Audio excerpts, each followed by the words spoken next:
उच्च चिकित्सा केंद्रों पर हवाई मार्ग से ले जाएगी। माननीय मुख्यमंत्री जी की दूरदर्शिता से प्रारंभ हुई इस संवेदनशील व जीवन रक्षक सेवा के माध्यम से सड़क दुर्घटनाओं में होने वाली जनहानि को रोकने में बड़ी मदद मिलेगी। साथ ही हृदय, श्वसन एवं न्यूरोलॉजिकल संबंधी आपात स्थितियों में तीव्र चिकित्सा प्रदाय, नवजात एवं उच्च जोखिम गर्भधारण की गंभीर परिस्थितियों तथा दुर्घटनाओं व प्राकृतिक आपदाओं की स्थिति में ये सेवा प्रदेश के लिए जीवन रक्षक वरदान सिद्ध होगी। आप अपनी स्क्रीन पर देखेंगे ये एयर एम्बुलेंस सेवा हेलीकॉप्टर, जो हेली एम्बुलेंस जिसका मैंने आपको बताया, अभी ये टेक ऑफ करेगा। माननीय मुख्यमंत्री श्री मोहन यादव जी के दूरदर्शी नेतृत्व में मध्य प्रदेश में मुख्यमंत्री एयर एम्बुलेंस सेवा शुरू की जा रही है, जिसके अंतर्गत एक हेली एम्बुलेंस और एक fixed wing converted flying ICU विमान प्रदेश के सभी जिलों और प्रशासनिक विभागों के नागरिकों की सेवा में तैनात रहेंगे।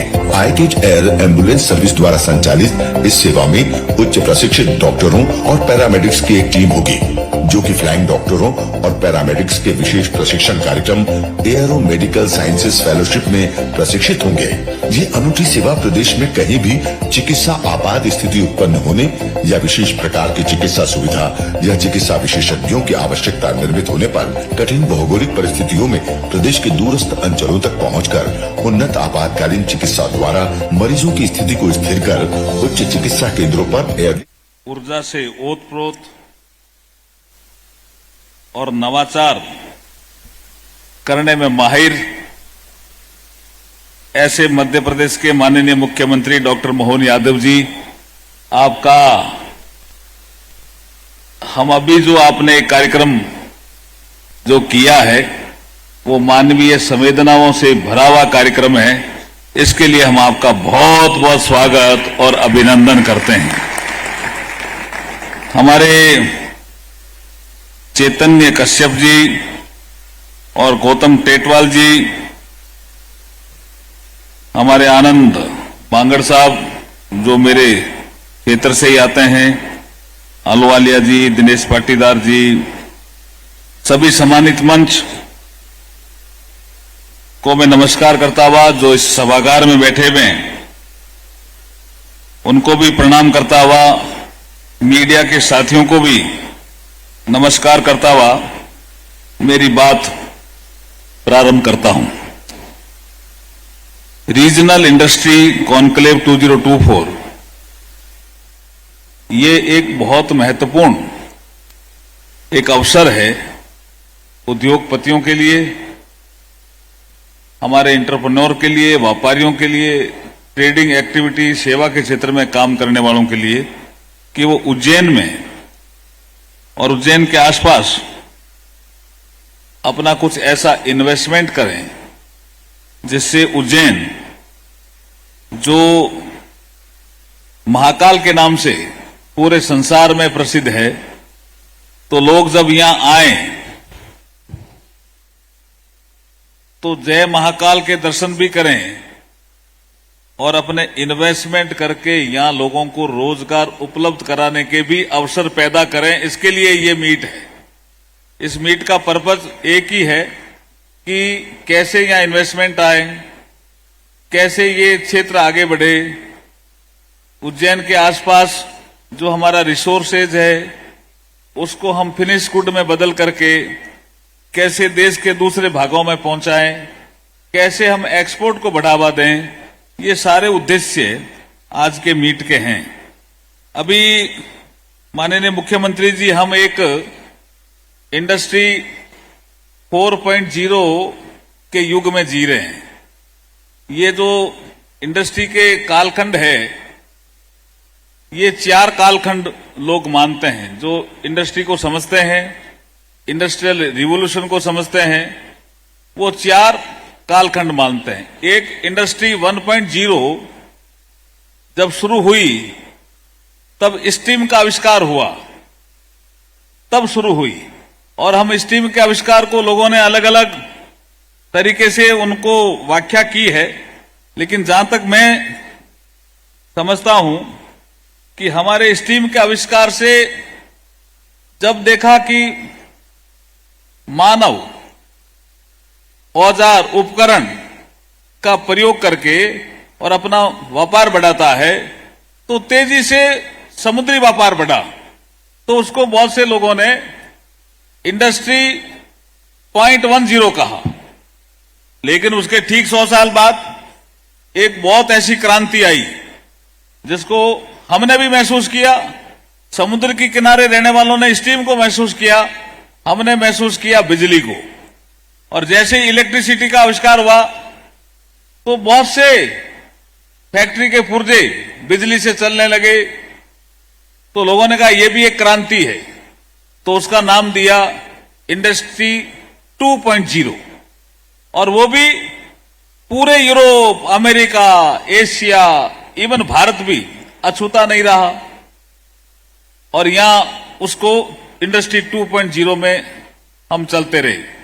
फिर एक तेजी से एक क्रांति आई और पूरे संसार में आई, उसका नाम है आईटी। तो पहले स्टीम ने क्रांति की, फिर बिजली ने क्रांति की, फिर इंफॉर्मेशन टेक्नोलॉजी ने क्रांति की। जब इंफॉर्मेशन टेक्नोलॉजी ने क्रांति की, कंप्यूटर आया, तो लोगों ने कहा शायद रोजगार कम हो जाएंगे, ऐसा विषय भी आया। लेकिन कंप्यूटर, इंफॉर्मेशन टेक्नोलॉजी के बिना अब जीवन जी नहीं सकते, ऐसा महसूस हो रहा है। अगर ये आईटी की क्रांति नहीं होती तो रेलवे रिजर्वेशन पे हमें खिड़की पे जाके ही रिजर्वेशन कराना पड़ता। आज तो हम घर बैठे रिजर्वेशन करा लेते हैं। ये सब आईटी। तो इसको रणनीतिकारों ने कहा कि इंडस्ट्रियल रेवोल्यूशन का ये 3.0 है, लेकिन now we have entered into a 4.0 industrial revolution. ये इंडस्ट्री 4.0 ये क्या है? ये artificial intelligence, robotics, IoT, AR, VR, blockchain technology, इसके बिना हम अब जी नहीं सकते जी।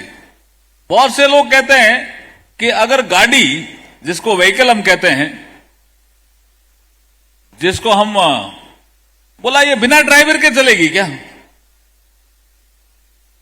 लेकिन हम अब पीछे नहीं जा सकते। इसको हम जैसे स्टीम से भी पीछे नहीं गए, लोग आगे बढ़े, बिजली से भी पीछे नहीं गए। हाथ का काम होता रहा, लेकिन बिजली ने अपना काम किया, लेकिन पीछे नहीं जा सके। हम आईटी से भी पीछे नहीं गए, आगे बढ़े, भारत आगे बढ़ता गया। अब इंडस्ट्री 4.0 में जब हम प्रवेश कर गए हैं, तो ऐसे इन्वेस्टमेंट मीट की सबसे ज्यादा जरूरत है कि उसमें टेक्निकल सेशन हो, इसमें आर्टिफिशियल इंटेलिजेंस को समझाया जाए, इसमें आईओटी को समझाया जाए, इसमें एआर वीआर क्या उसको समझाया जाए। और ऐसे ही यहां राघवेंद्र जी बता रहे थे कि सेशन हुए हैं, आप लोगों से चर्चा हुई है।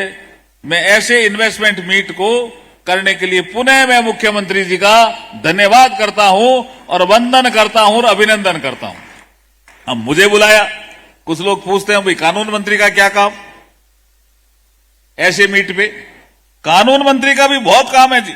देखिए, प्रधानमंत्री मोदी जी के आने के बाद लॉ एंड जस्टिस डिपार्टमेंट ने किस तरह का आपको जरूरत थी उस तरह के कानून बनाए। जैसे कॉमर्शियल कोर्ट आपकी जरूरत थी। आप कहते थे कि हाई कोर्ट में, सुप्रीम कोर्ट में ऐसा कोई जज नहीं है जो कॉमर्स को समझता हो, इंडस्ट्री को समझता हो, हमारे तो सेपरेट कॉमर्शियल कोर्ट होने चाहिए।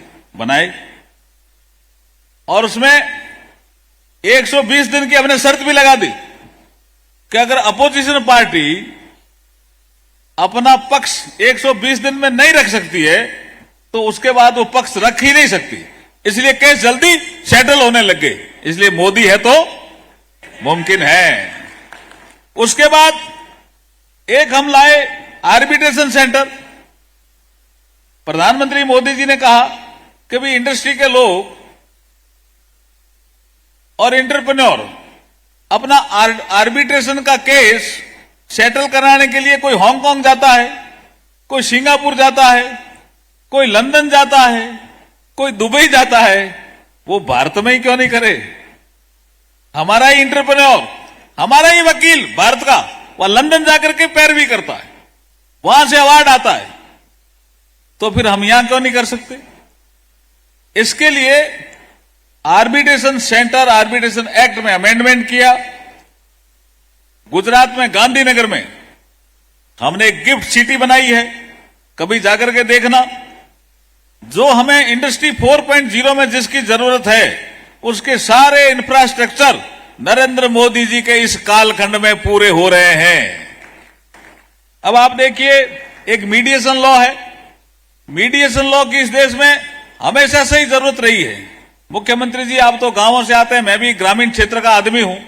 गांव में कोई झगड़ा हो जाता था तो कोई गांव का पंच तय कर देता था, फिर गांव वाले कहते थे भी पंच ने तय कर दिया, मान जाओ, इसका जुर्माना भी दो, उसको जो सजा है वो आप मानो, और मानते थे लोग। लेकिन अब दो भाई लड़ रहे हैं, कोई पार्टनरशिप फर्म हुई, झगड़ा हो गया और दो लड़ रहे, नीचे के कोर्ट में गए, हाई कोर्ट में गए, सुप्रीम कोर्ट तक गए। तो अब प्रधानमंत्री मोदी जी कह रहे हैं इन दो भाइयों की एनर्जी कोर्टों में क्यों जाए? तो क्या करना चाहिए? ये दो भाई मिलकर के तय कर दें कि ये हमारा मीडिएटर है, ये जो फैसला कर देगा, ये जो फैसला कर देगा उसको हम मानेंगे। उसको कानूनी ताकत देने का काम नरेंद्र मोदी जी ने किया है अभी मीडिएशन लॉ में अमेंडमेंट करके। इसलिए मोदी है तो मुमकिन है। ये जोर से बोल रहे हो आप, आपका काम जोरदार, ताली बजाओ भाई इनके लिए। एक हमें अननेसेसरी के कितने ही कानून थे जो हमने समाप्त किए, अननेसेसरी, जिनकी कोई आवश्यकता नहीं थी। नागरिकों के लिए भी परेशानी, आपके लिए भी परेशानी। अब आपकी फैक्ट्री है, अब आपकी फैक्ट्री में आप व्हाइट हाउस, खैर किसी जमाने में कोई रहा होगा विषय कि साहब व्हाइट वाश नहीं करेंगे तो बीमारियां ज्यादा मजदूरों को महसूस करेगी। अब तो सारी चीजें व्हाइट वाश होती है, लेकिन कोई इंस्पेक्टर गया, उसने कहा आपने अपनी फैक्ट्री में व्हाइट वॉश नहीं कर रखा है, तो आपकी फैक्ट्री में अगर आपने 3 दिन में नहीं किया तो मैं बंद करने का नोटिस चिपका देता है। वो ऐसे कानून थे, लेकिन किसी ने समाप्त करने का नहीं सोचा कि इन कानूनों की आवश्यकता अब नहीं है। भाई उसमें विश्वास करो, उसको कह दो अपना व्हाइट वॉश करेगा, उसका काम है। लेकिन सरकार क्यों इसमें बीच में पड़ रही है? अब फायर की चिमनी की हाइट ये, अब चिमनी की हाइट ये, ठीक है, पॉल्यूशन के मामले में एक पैरामीटर टेक्नोलॉजिकल चेंज भी आते गए, हाइट में भी चेंज आते गए, लेकिन एक कोई किसी ने कानून कभी बना दिया। आजादी से पहले कैसे बहुत से कानून हैं जो नागरिकों को परेशान कर रहे थे, उद्योगपतियों को परेशान कर रहे थे। और अब आप देखिए, एक पोस्ट ऑफिस में एक ऐसा कानून था कि अगर आपने किसी को पोस्ट कार्ड डाला और एड्रेस सही नहीं लिखा तो आपको सजा हो जाएगी। अरे यार, नहीं लिखा तो नहीं लिखा सही, आपको सजा हो जाएगी। ये क्या कानून थे? तो ऐसे कई कानून थे जिसको नरेंद्र मोदी जी ने समाप्त किया। वो कानून 1550 से ऊपर है, इसलिए मोदी है तो आपका ही तो जीवन आसान हो रहा है। ऐसे हमने कंप्लायंस बर्डन कम करने के लिए जन विश्वास बिल लोकसभा से पास किया। अलग अलग क्षेत्रों में, अलग अलग एक्ट में, अलग अलग विभागों में आपको एक कंप्लायंस करनी पड़ती थी। उसको अगर आप नहीं करोगे तो आपको सजा भी हो सकती थी, जेल भी हो सकती थी। तो नरेंद्र मोदी जी ने कहा कि एंटरप्रेन्योर पे विश्वास करो, व्यापारी पे विश्वास करो, ट्रेडर पे विश्वास करो, जो उद्योग धंधा कर रहा है उसमें विश्वास करो। जहां वो देश के प्रमुख